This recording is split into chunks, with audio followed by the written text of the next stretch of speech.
বর্ডারি three পিসগুলো সেলাই করার পর কালকে বিকেলের দিকে সেগুলো নিতে আসছে। তো আমি হচ্ছে সেগুলো প্যাকেটিং করে দিচ্ছি। এই তো এই 3 পিস আপুর জন্য, এখন আবার আরও 1 পিস দিয়ে গেল সেলাই করার জন্য। তো বলতেছে যে আমি আবারও নিয়ে আসবো আপু, এখন আরেক ছিট দিয়ে গেলাম, এটা সেলাই করে রাখেন। তারপর এই যে আমাকে মজুরি দিয়ে গেল। আলহামদুলিল্লাহ, কাজ শেষে হাতে টাকা পেলে কিন্তু মনে খুব শান্তি লাগে। প্রিয় দর্শক, আসসালামু আলাইকুম। আমি ফাতেমা বলছি নারায়ণগঞ্জ থেকে। সবাইকে ওয়েলকাম জানিয়ে শুরু করছি নতুন দিনে আরও একটি লাইফস্টাইল ব্লগ। আশা করছি পুরো ভিডিওটি শেষ পর্যন্ত দেখবেন। কিনা রুটি দিয়ে হচ্ছে সকালের নাস্তা করা হবে। এই তো তন্দুর রুটি আর হচ্ছে বাজি আনা হয়েছে, সেগুলো আমরা সকালে খেয়েছি নাস্তা হিসাবে। তারপর হচ্ছে আপনাদের ভাইয়া রমজান মাসের কিছু বাজার নিয়ে আসছে। তো কালকেও কিন্তু আপনাদের সাথে আমি শেয়ার করছিলাম, কালকে অনেক কিছুই নিয়ে আসছিল, যেমন চিনি, তারপর হচ্ছে অনেক কিছু, যাই হোক সেগুলো তো আমি শেয়ার করেছি। আজকে আবার এই যে এগুলো নিয়ে আসছে। তো এখানে বুট, তারপর হচ্ছে ডাল 2 পদের, তারপর এলাচি আছে, জিরা আছে, পোলাও চাল আছে। পোলাও চাল যদিও আছে ঘরে, তারপর আবার 2 প্যাকেট নিয়ে আসছে। তো এই তো চিনি, খোলা চিনিটা, কারণ আপনারা তো প্যাকেট দেখলেনি 2 দিন আগে, খোলা চিনিটা আনা হয়েছে সবাইকে দেওয়ার জন্য।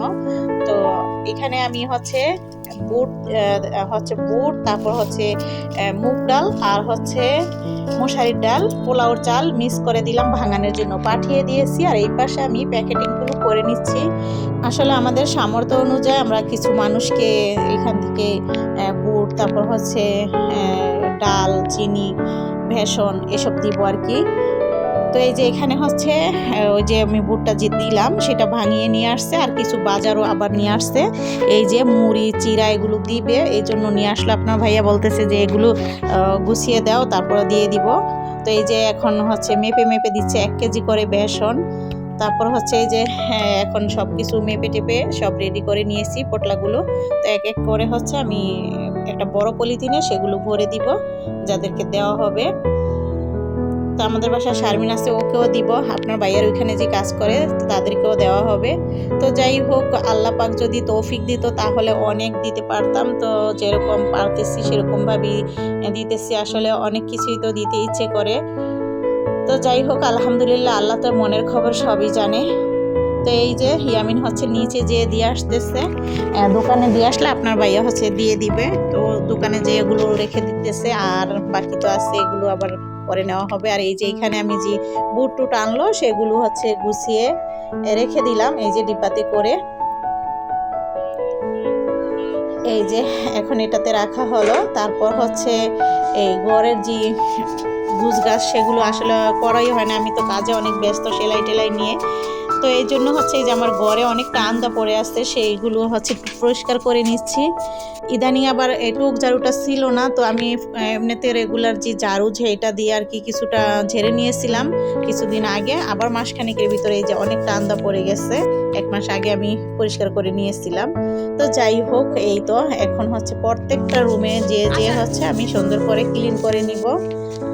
এরপর হচ্ছে সেলাই কাজও আছে, এখন কাজের অনেকটাই চাপ, তো সেগুলোও করতে হবে।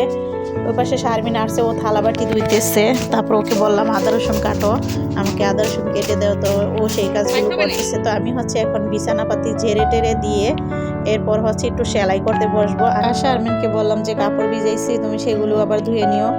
তো যাই হোক, কাপড় ধোয়া, থালাবাটি ধোয়া, ঘর মোছা এগুলো তো শারমিন করে দিবে। আর আদা রসুনটা তো আর রেগুলার থাকে না, যখন থাকে আর কি মাঝে মাঝে আমিও করে ফেলি, ও করে দিয়ে যায়। তো আজকে ওকে বললাম যে শুধু আদাটা কাটো, রসুনটা পরে কাটলে হবে, কারণ আদাগুলো কিন্তু এখন নষ্ট হয়ে যাবে বেশি করে। আপনার ভাই আবার নিয়ে আসছে, তো সেগুলো কেটে আমি ফ্রিজে রেখে দিব। যদিও আমার রান্না করার মতো ব্লেন্ডার করা আছে। তো যাই হোক, ওরা তো সেই কাজগুলো করতেছে, আর আমি এই যে এখানে সেলাই করতেছি। তো এই যে 1 সেট 3 পিস সেলাই করে ফেললাম। কালকে যে আমি 6 সেট 3 পিস কাটিং করেছিলাম, তো সেইখান থেকে রাত্রে হচ্ছে 3 সেট সেলাই করে নিয়েছিলাম। তারপর হচ্ছে সকালে এই যে 1 সেট সেলাই করলাম। তো 4 সেট কমপ্লিট হয়ে গেছে। এখনও হচ্ছে বাকিটি রান্নার ফাঁকে ফাঁকে 1 সেট সেলাই করব, রান্নাও করব, সেলাইও করব 1 সেট, আর যদি থাকে সেটা আবার পরে সেলাই করে নিব। এইভাবেই কিন্তু আমার সময়গুলো কোনোভাবেই নষ্ট হতে দেই না, কারণ আমার এই ফাঁকে ফাঁকে এই কাজগুলো করতে হয়। শারমিন তো আমার কাজ দেখে হাসে, কারণ আমি কতক্ষণ রান্না করে দৌড়াই, কতক্ষণ একটু সেলাই করতে দৌড়াই, এভাবে করেই আমার চলে যায়। কি করব, সময়ই থাকে না। আর এমনিতেও কিন্তু এখন যদিও একটু বড় দিন আসছে আগের তুলনায়, মানে আগে তো আরও বেশি ছোট দিন ছিল, তো এখন ইনশাআল্লাহ একটু কাজ করে আয় পাওয়া যাইতেছে। তো এই যে এখন কিন্তু চিকেনগুলো ভাজা হবে, বিরিয়ানি রান্না করা হবে। তো এই যে বাছতে দিয়ে তারপর আমি আবার সেলাই করতে বসছিলাম, সেগুলো আর ভিডিও করা হয় না, কারণ সেটা অফ ক্যামেরায় ওই যে বললাম রান্নার ফাঁকে ফাঁকে কাজগুলো করব। মেয়েকে বললাম যে আমি ওইখানে সেলাই করতেছি, তুমি ভাজার ব্যাপারটা দেখো। তো ও হচ্ছে ভেজে টেজে আমাকে ডাক দিয়েছে যে এগুলো নামাও। তো নামানোর সময় আবার 3টা ফাল দিছে, ফুটে মুটে ওর সামনে আসে। যাই হোক, এখন আমি হচ্ছে বসিয়ে দিচ্ছি চিকেনটা। তো এখানে হচ্ছে প্রথমে পেঁয়াজ, তারপর গরম মশলা, তেজপাতা, আদা রসুন দিয়েছি। তারপর হচ্ছে লাল মরিচের গুঁড়া, মানে ঝাল যেটা গুঁড়া মরিচের গুঁড়া সেটা দিয়েছি, ধনিয়া গুঁড়া দিয়েছি। তারপর হচ্ছে প্যাকেটের যে মশলা সেটা দিয়ে দিয়েছি, রাঁধুনি হচ্ছে বিরিয়ানি মশলা যেটা, সেটা দিয়ে দিয়েছি। তারপর কিছুটা পানি, টমেটো সস, এরপর হচ্ছে ভালো করে নেড়ে মিশিয়ে নিব। এখানে একটু টেস্টি সল্টও দিতে পারেন অল্প করে সামান্য। তারপর আমি ভাজা জিরা গুঁড়াটাও দিলাম এখানে, দিয়েই তো আমি রান্না করতেছি। ভালো মতো রান্নাটা করা হলে ওই পাশে পাতিল বসিয়ে দিয়েছি। এখন দিয়ে দিলাম সরিষার তেল, চালটা ভেজে নিব সরিষার তেল দিয়ে। এখানে আবার একটু ঘি দেওয়া হচ্ছে। আর ওই পাশে কিন্তু তেজপাতা, তারপর হচ্ছে পেঁয়াজ কুচি, গরম মশলা দিয়ে দেওয়া হলো চালটা ভাজার জন্য। তো দেখুন এই যে আমি চালটা কিন্তু এখন ধুয়ে নেওয়ার জন্য ধুয়ে নেওয়া হচ্ছে। আর এই যে এই পাশে পেঁয়াজটাকে ভেজে নিচ্ছি, তারপর ওই ধোয়া চালটা দিয়ে দিলাম। চালটাকে এখন ভালো মতো ভেজে নিতে হবে। সরিষার তেল দিয়ে বিরিয়ানি রান্না করলে কিন্তু অনেক ভালো লাগে খেতে, আর ওটা কিন্তু স্বাস্থ্যবান। তো দেখুন কতটা সুন্দর হয়েছে, দেখলেই বোঝা যাচ্ছে কালারটা। আসলে এতটা কিন্তু হলুদ হলুদ না, এখানে লাইট একটা আমি আলাদা রেখেছি, এই জন্য লাইটের কালারটা বেশি হলুদ টাইপের আসতেছে। এই মানে তরকারি আর মাংসের কালারটা কিন্তু মনে হচ্ছে যে হলুদ টাইপের, আসলে ওইখানে তো আমি কোনো হলুদই ইউজ করি নাই, লাইটের কারণে আর কি দেখা যাচ্ছে। যাই হোক, পানিও দিয়ে দিলাম মেপে। তারপর হচ্ছে এখানে 1.5 কেজি চাল নেওয়া হয়েছে। আর এই তো মাংসটা এখন দিয়ে দেওয়া হলো। দেখুন এখন এই ভালোভাবে মিশিয়ে নেওয়ার পর লবণটা অবশ্যই চেক করে নিতে হবে।